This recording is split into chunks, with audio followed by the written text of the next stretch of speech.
अमेरिकी राष्ट्रपति पद के लिए वोटों की गिनती जारी है। जो बाइडेन और डोनाल्ड ट्रंप के बीच मुकाबले का रिजल्ट जल्द ही आएगा। आज देर रात तक मिल सकता है ये रिजल्ट, लेकिन अभी तक जो बाइडेन ही आगे चल रहे हैं। वहीं बाइडेन मिशिगन और विस्कॉन्सिन में भी जीत चुके हैं, जहां से ट्रंप 2016 में जीते थे। डोनाल्ड ट्रंप और जो बाइडेन में कांटे की टक्कर चल रही है और काउंटिंग के बीच ट्वीट वॉर भी जमकर जारी है। डोनाल्ड ट्रंप ने इस बीच एक ट्वीट कर वोटों की गिनती को रोकने की बात कही, तो उनके प्रतिद्वंदी जो बाइडेन ने भी ट्वीट किया और कहा कि हर वोट की गिनती होनी चाहिए। ट्रंप ने अपने विरोधियों पर चुनाव में धांधली करने का आरोप भी लगाया है। अभी तक आए नतीजों के बीच अमेरिका के कई राज्यों में हिंसक प्रदर्शन भी हुए हैं, जिसके बाद अब तक 60 लोगों को गिरफ्तार किया गया है। न्यूयॉर्क टाइम्स के मुताबिक बाइडेन 253 इलेक्टोरल और वोट जीत चुके हैं, जबकि ट्रंप के खाते में 214 वोट हैं। गृह मंत्री अमित शाह ने आज बिरसा मुंडा की प्रतिमा को नमन कर बंगाल दौरे की शुरुआत की। इस दौरान कोलकाता में अमित शाह ने ममता सरकार पर जमकर निशाना साधा। शाह ने आरोप लगाते हुए कहा कि ममता दीदी ने केंद्र की 80 से ज्यादा योजनाएं रोक रखी हैं। किसानों और आदिवासियों को सुविधाएं नहीं मिल रही हैं और उन्होंने ये भी कहा कि आने वाले दिनों में 2/3 बहुमत से बीजेपी की सरकार बनने जा रही है। मध्य प्रदेश में उपचुनाव के नतीजों के पहले बीजेपी प्रदेश अध्यक्ष वी डी शर्मा ने चौंकाने वाला बयान दिया है। उन्होंने कहा कि बीजेपी के दरवाजे खुले हैं, कोई दीपावली की मिठाई खाने आना चाहे तो उसका स्वागत है। दरअसल काउंटिंग से पहले समीकरण तय करने के लिए बीजेपी के चुनिंदा नेताओं के बीच लंच पार्टी हुई। भोपाल के एक होटल में हुई लंच पार्टी में उपचुनाव के नतीजों के साथ ही नतीजों के बाद के समीकरणों को लेकर भी प्लानिंग की गई। लंच पार्टी के बाद सीएम शिवराज सिंह ने भरोसा जताया कि प्रदेश में बीजेपी की सरकार है और कायम रहेगी। कांग्रेस भी उपचुनाव में जीत के दावे कर रही है। दिग्विजय सिंह ने कहा कि मैं दावे के साथ कह रहा हूं कि हम 28 सीटें जीतेंगे। वहीं आरिफ मसूद पर अतिक्रमण की कार्रवाई पर दिग्विजय सिंह ने कहा कि बीजेपी शक्ल देखकर काम करती है। जो स्थानीय विधायक रामेश्वर शर्मा है, उन्होंने कितनी सरकारी जमीन पर कब्जा किया है, उसकी जांच क्यों नहीं की जाती। मुरैना के सुमावली सीट में पीएचई मंत्री इंदर सिंह कंसाना की किस्मत का फैसला भी 10 नवंबर को ही होगा। कंसाना का कहना है कि वो जीत को लेकर पूरी तरह से आश्वस्त हैं। उन्होंने मतदान के दौरान हुई हिंसक घटनाओं को लेकर कांग्रेस प्रत्याशी पर आरोप भी लगाए। सीहोर में पूर्व मुख्यमंत्री उमा भारती ने अर्नब गोस्वामी की गिरफ्तारी पर कहा कि द्वेषपूर्ण कार्रवाई की गई है। उन्होंने उपचुनाव पर बोलते हुए कहा कि हम सभी 28 सीटें जीतेंगे। मोहन भागवत के भोपाल आगमन पर दिग्विजय सिंह की टिप्पणी पर उन्होंने कहा कि दिग्विजय सिंह की बातें स्तरहीन हैं। वहीं लव जिहाद पर कहा कि लव जिहाद एक सोची समझी साजिश है। कॉलेज पर अतिक्रमण की कार्रवाई के बाद कांग्रेस एमएलए आरिफ मसूद ने बिहार में एक वीडियो जारी कर बयान दिया है और सरकार पर दमनकारी नीति से कॉलेज में कार्रवाई करने का आरोप लगाया। कहा है कि बिल्डिंग नहीं बनी तो खुले मैदान में बच्चों को तालीम देंगे।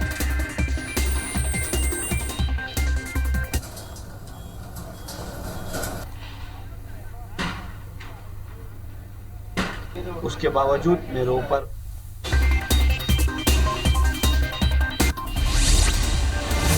जबलपुर हाईकोर्ट ने स्कूल फीस पर बड़ा फैसला सुनाया है। कोर्ट ने 13 पन्नों के फैसले में पेरेंट्स को बड़ी राहत दी है। जबलपुर हाईकोर्ट ने निजी स्कूलों को सिर्फ ट्यूशन फीस लेने का आदेश दिया।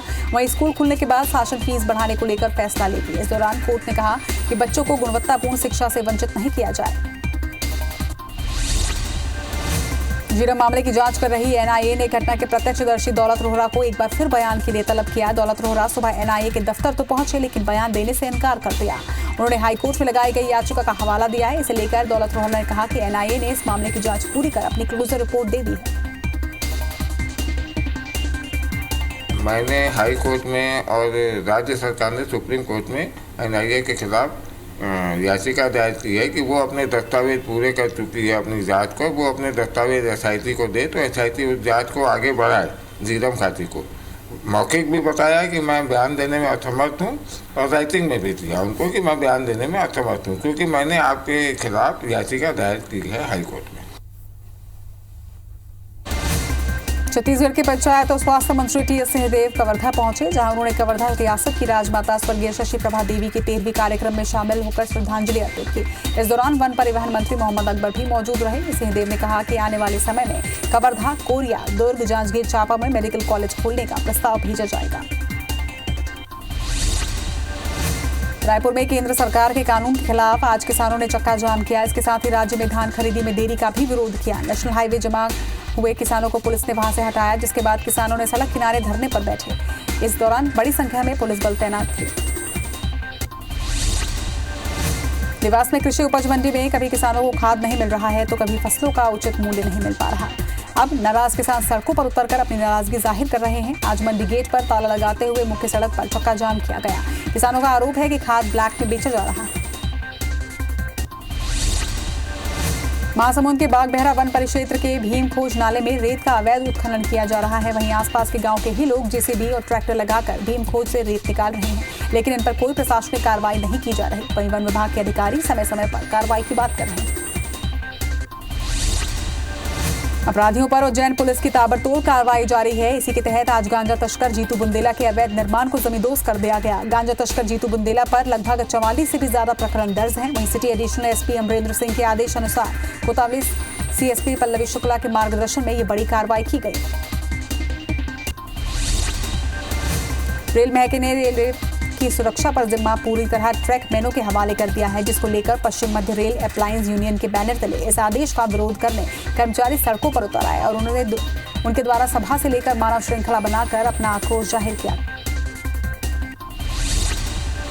दमोह में टाइगर रिजर्व के अधिकारियों से परेशान आज दर्जनों आदिवासियों ने कलेक्टर से न्याय की गुहार लगाई। आदिवासियों का कहना है कि आजादी के बाद से ही उन्हें प्रशासन ने भूमि उपलब्ध कराई थी, लेकिन अब पन्ना टाइगर रिजर्व के अधिकारी और कर्मचारी उनसे वो जमीन खाली करा रहे हैं, जिसके चलते आदिवासियों के परिवार गांव में से पलायन कर रहे हैं। बलरामपुर जिला मुख्यालय में आज आदिवासी समुदाय के लोगों ने आदिवासी अधिकारी कर्मचारी को प्रताड़ित करने के आरोप लगाते हुए कलेक्ट्रेट का घेराव किया। आदिवासी समाज के जिला अध्यक्ष बसंत कुजूर के नेतृत्व में सैकड़ों की संख्या में आदिवासी समुदाय के लोग एकत्रित हुए और रैली निकाली। इसके बाद कलेक्ट्रेट का घेराव किया।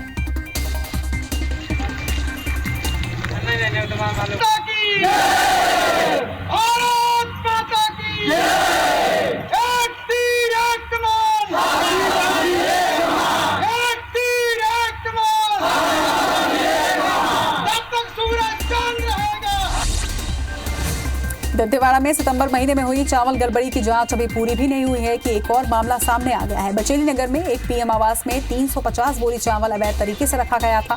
करीब 3 महीने से ये चावल यहां रखा हुआ था। सूचना मिलने के बाद मौके पर पहुंचे एसडीएम ने चावल जब्त कर आगे की कार्रवाई शुरू करवाई। भिलाई इस्पात संयंत्र के डिप्लोमा इंजीनियर फिर अपने पदनाम के मुद्दे को लेकर सड़कों पर उतर आए हैं। 2017 में डिप्लोमा इंजीनियर्स की मांगों पर केंद्रीय इस्पात मंत्रालय ने सेल प्रबंधन को पदनाम और प्रमोशन की पॉलिसी सुधारने के निर्देश दिए थे, लेकिन इसके बाद भी अब तक किसी तरह की सुविधा या पदनाम डिप्लोमा इंजीनियर्स को नहीं दिया गया। छत्तीसगढ़ माध्यमिक शिक्षा मंडल ने डिप्लोमा इन एलिमेंट्री एजुकेशन के छात्रों को परीक्षा केंद्र में ही परीक्षा करने का आदेश जारी किया है, जिससे आक्रोशित प्रदेश भर के परीक्षार्थियों ने कार्यालय का घेराव किया। वहीं छात्रों की मांग है कि उन्हें भी जनरल प्रमोशन दिया जाए या फिर असाइनमेंट के माध्यम से परीक्षा ली जाए। त्योहार से पहले हाल ही में भारतीय रिजर्व बैंक ने 20 रुपए के नए सिक्के जारी किए हैं। छत्तीसगढ़ में बैंकों के करेंसी चेस्ट में सिक्के आ भी चुके हैं और वितरण शुरू भी हो गया है, लेकिन रायपुर के करेंसी चेस्ट में सिस्टम अपडेट नहीं हुआ, जिसकी वजह से रायपुर में 20 रुपए का सिक्का जारी नहीं किया जा रहा है, जिसको लेकर चैंबर के पदाधिकारियों ने आरबीआई ब्रांच में शिकायत करने की बात कही है। अंबिकापुर नगर निगम क्षेत्र में नजूल भूमि पर काबिज लोग पट्टे के लिए इंतजार कर रहे हैं। वहीं सैकड़ों लोगों ने लाखों रुपए कर्ज लेकर सरकार द्वारा तय राशि सरकार के खाते में जमा कर दी है, लेकिन अब तक एक भी व्यक्ति को सरकार की तरफ से पट्टा नहीं दिया गया। वहीं प्रशासन नियमों के तहत जांच प्रक्रिया पूरी कर जल्द ही लोगों को पट्टे आवंटित करने की बात कह रहा है। आईएमए के पटाखे बिक्री और फोड़ने के प्रतिबंध के मांग के बीच सरगुजा जिला प्रशासन ने लाइसेंस धारक पटाखा व्यापारियों को दुकान लगाने की अनुमति दे दी है। अंबिकापुर के पीजी कॉलेज मैदान में करीब 130 पटाखा दुकान लगाने की अनुमति दी गई है। प्रशासन की दलील है कि दुकानों में सोशल डिस्टेंसिंग का पालन करते हुए पूरी तरह दूरी का पर्याप्त ध्यान रखा जाएगा। मुरैना के जोरा विधानसभा क्षेत्र के देवगढ़ थाना क्षेत्र के गुर्जा गांव में कुछ लोगों ने घर में घुसकर एक परिवार के साथ मारपीट की। घटना में 6 लोग घायल हुए हैं, वहीं 4 लोगों का अस्पताल में इलाज जारी है। वहीं पुलिस मामले की जांच में जुट चुकी है। घायल के मुताबिक हमला करने वाले कांग्रेस के समर्थक थे। बलरामपुर जिले में महिलाओं के साथ बढ़ते आपराधिक मामलों को देखते हुए एसपी ने अपना व्हाट्सएप नंबर सार्वजनिक कर दिया है, जिसमें किसी भी प्रकार के केस पर प्रार्थी एसपी से सीधे बात कर अपराध की जानकारी दे सकते हैं। जिले में 20 दिनों के अंदर 1 दर्जन से ज्यादा महिला प्रताड़ना और नाबालिग से आपराधिक मामले आने के बाद एसपी ने अपना नंबर जारी किया। बलरामपुर जिले के वाड्रफ नगर में 20 अक्टूबर को वेल स्टार फाइनेंस कंपनी में दिन दहाड़े हुई लूट के मामले में पुलिस ने 2 आरोपियों को गिरफ्तार कर लिया है।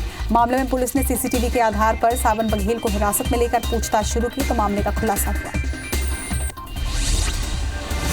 इंदौर के आरएनटी मार्ग पर स्थित कॉमर्स हाउस बिल्डिंग में खालसा डेयरी फर्म के नाम से खुली कंपनी में बड़ी युवाओं के साथ धोखाधड़ी कर फरार हो गई। जानकारी के मुताबिक 100 से ज्यादा युवाओं के लाखों रुपए चंपत कर कंपनी और इसके कर्ता-धर्ता यहां से फरार हो गए हैं। फिलहाल युवाओं ने क्राइम ब्रांच थाने में इसकी शिकायत की। Ujjain smart city private limited से जयपुर की कंपनी ने 98 लाख की धोखाधड़ी की है। स्मार्ट ने जयपुर के मेसर्स प्राइजेस ऑटोमेशन और रोबोटिक्स को ठेका दिया था। काम पूरा होने के बाद smart city private limited company ने कंपनी का 98 लाख का पूरा भुगतान कर दिया। अब बताया जा रहा है कि जयपुर की कंपनी ने फर्जी दस्तावेजों के आधार पर ये टेंडर हासिल किया था।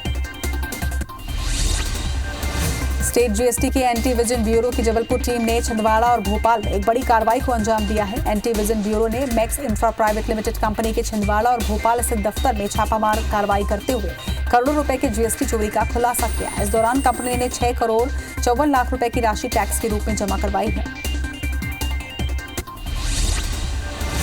इंदौर की तिलक नगर पुलिस ने 3 शातिर बाइक चोरों को गिरफ्तार किया है। आरोपियों के पास से 10 दोपहिया वाहन जब्त किए गए हैं, जबकि आरोपी अलग अलग थाना क्षेत्रों से गाड़ियां चोरी करते थे और सस्ते दामों में इन्हें बेच दिया करते थे। वहीं तीनों आरोपी अलग अलग जगह के निवासी बताए जा रहे हैं। फिलहाल पुलिस आरोपियों से पूछताछ कर रही है।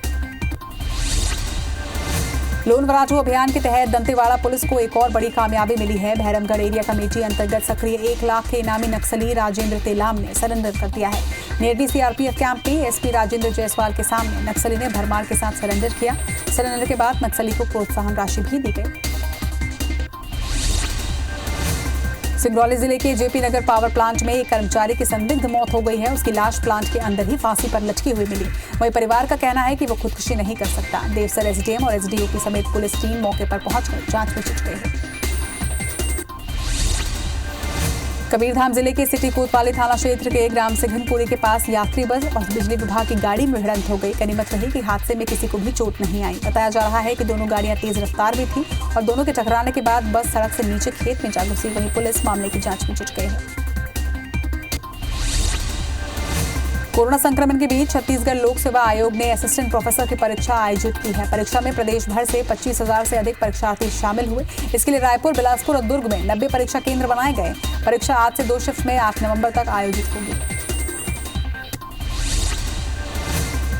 पन्ना जिले का एक मजदूर फिर रातों रात लखपति बन गया है। अजयगढ़ के वार्ड क्रमांक 2 निवासी संदीप कुमार साहू को कृष्णा कल्याणपुर हीरा खदान में 6 कैरेट 92 सेंट का जेम्स क्वालिटी का हीरा मिला है, जिसकी अनुमानित कीमत करीब 30 लाख से ऊपर की बताई जा रही है। ये मजदूर रातों रात अमीर बन गया। सीहोर में आजीविका मिशन के तहत जिले की महिलाओं को आत्मनिर्भर बनाने की दिशा में ठोस कदम उठाए जा रहे हैं। समूह की महिलाओं के जरिए से दिवाली पर लक्ष्मी पूजन के लिए एक गिफ्ट पैक बनाकर विक्रय के लिए उपलब्ध कराया गया है। इस गिफ्ट पैक में 28 पूजन सामग्री है।